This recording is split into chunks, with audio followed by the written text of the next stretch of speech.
The body of Foo Fighters drummer Tyler Hawkins was flown home to his devastated loved ones today as Colombian authorities continued to probe the legendary rocker's suspected overdose. Exclusive DailyMail images captured a plain, black casket containing the musician's remains being loaded onto the band's tour plane after it flew from LA to Bogota to collect him. The chartered 757 jet took off from El Dorado Airport just after 2 p.m. local time on Tuesday, and was due back in LAX around 7:30 p.m. Pacific. DailyMail has learned that the Foo Fighters' Heartbroken tour manager Gus Brandt stayed on in Colombia after Dave Grohl and the rest of the band flew home Saturday, a day after Hawkins, 50, was found in his room at the plush Four Seasons Casa Medina.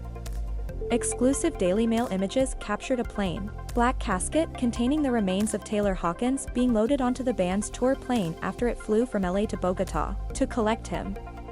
DailyMail has learned that the Foo Fighters' Heartbroken tour manager Gus Brandt stayed on in Colombia after Dave Grohl and the rest of the band flew home Saturday, a day after Hawkins, 50, was found in his room at the plush Four Seasons Casa Medina. The chartered 757 jet took off from El Dorado Airport just after 2 p.m. local time on Tuesday and was due back in LAX around 7:30 p.m. Pacific. The casket containing Hawkins' body was loaded onto the Foo Fighters' private tour jet in Bogota, Colombia, to repatriate his remains to Los Angeles. A funeral van believed to be carrying the body of Tyler Hawkins arrives at the cargo area of the airport shortly before the plane departed. Hawkins, 50, was found in his room at the plush Four Seasons Casa Medina. Officials from the National Institute of Legal Medicine and Forensic Science released Hawkins' body to Brandt on Sunday afternoon, after completing an extensive autopsy which is expected to confirm that the star's heart gave way after a huge drugs binge. A local undertaker stored the remains before they were loaded onto a van Tuesday afternoon and driven into a cargo terminal at the city's international airport, where the private jet was waiting on the tarmac, having flown in early in the morning. Brandt declined to comment when reached by phone, but sources at Colombia's Civil Aviation Authority confirmed that Hawkins' body was on board the airliner as it took off at 2:09 p.m. local time. Initial results released by the Colombian Attorney General's office over the weekend reported 10 different drugs in the rock icon's urine, including opioids, marijuana, and benzodiazepines, a class of psychoactive drugs used to combat anxiety and insomnia.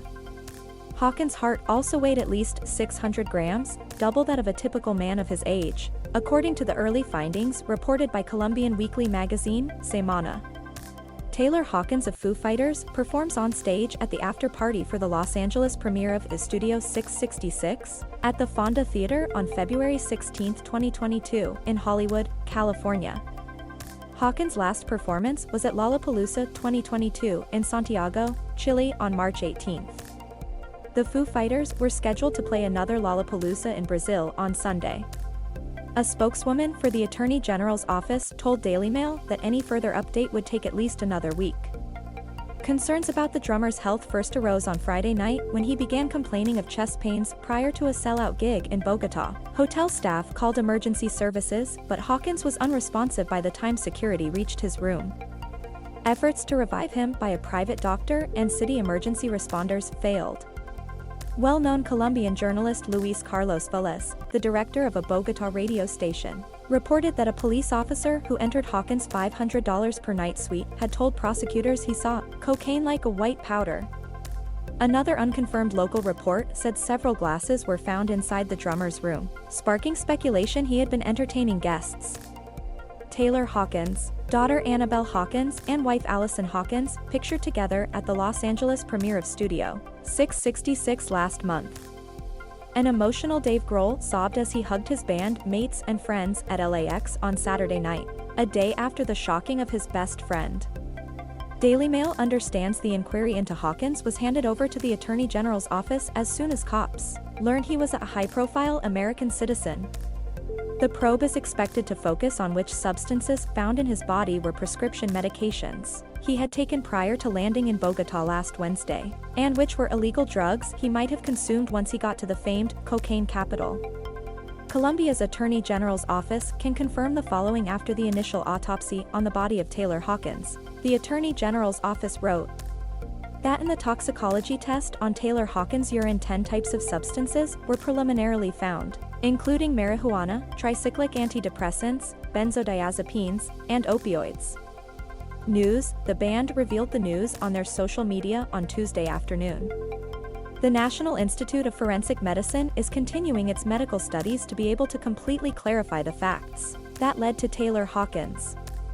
Colombia's Attorney General's office will continue with the investigation and reveal the results obtained as part of this investigation, as appropriate.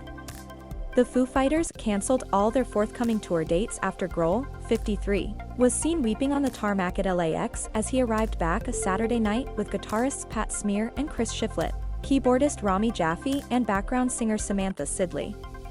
"We're sorry for and share in the disappointment that we won't be seeing one another as planned," the band announced. "Instead, let's take the time to give, to heal, to pull our loved ones close, and to appreciate all the music and memories we've made together." Hawkins, who was married to his illustrator wife Allison and a father to 3 children, Oliver, Annabelle and Everly, had just completed a host of tour dates in South America with the band, last playing in San Isidro, Argentina, last Sunday. The National Institute of Legal Medicine and Forensic Sciences in Bogota, where the autopsy of Tyler Hawkins was carried out. Members of the Technical Investigation Corps removed the lifeless body of the drummer of the rock band Foo Fighters, Tyler Hawkins, at the Casa Medina Hotel, in Bogota. The group had been scheduled to play at the Festival Estéreo Picnic in the Colombian capital, where an announcement told concert-goers that the band would not be playing due to a serious medical condition. Shortly afterwards, stunned fans began to gather outside the Four Seasons Casa Medina, in the north of Bogota, where the band had been staying, to light candles and lay tributes. A spokesman for the Secretariat of Health issued a statement confirming the Foo Fighters drummer had asked hotel staff for help after he began suffering chest pains. The health professional that was dealing with the emergency indicated attempts to revive the patient had been carried out, but there had been no response and the patient was pronounced, the statement said. The relevant authorities removed the body and started work on the investigations required as part of these types of incidents. "We regret the of this talented and world-famous drummer and send a message of condolences to his family, bandmates, and fans." Hawkins is pictured with a young fan in Paraguay days before his. He helped Emma Sophia, 9, fulfill her dream of playing drums with his band, Foo Fighters. Hawkins was recruited by the Foo Fighters in 1997 after Grohl saw him playing drums for Alanis Morissette. No stranger to wild drug abuse, Hawkins suffered a heroin overdose in London in 2001 that left him in a coma for around a week. In an interview last year, he admitted, "Everyone has their own path, and I took it too far. I was partying in London one night, and I mistakenly did something and it changed everything. I believed the bull ****T myth of live hard and fast, die young.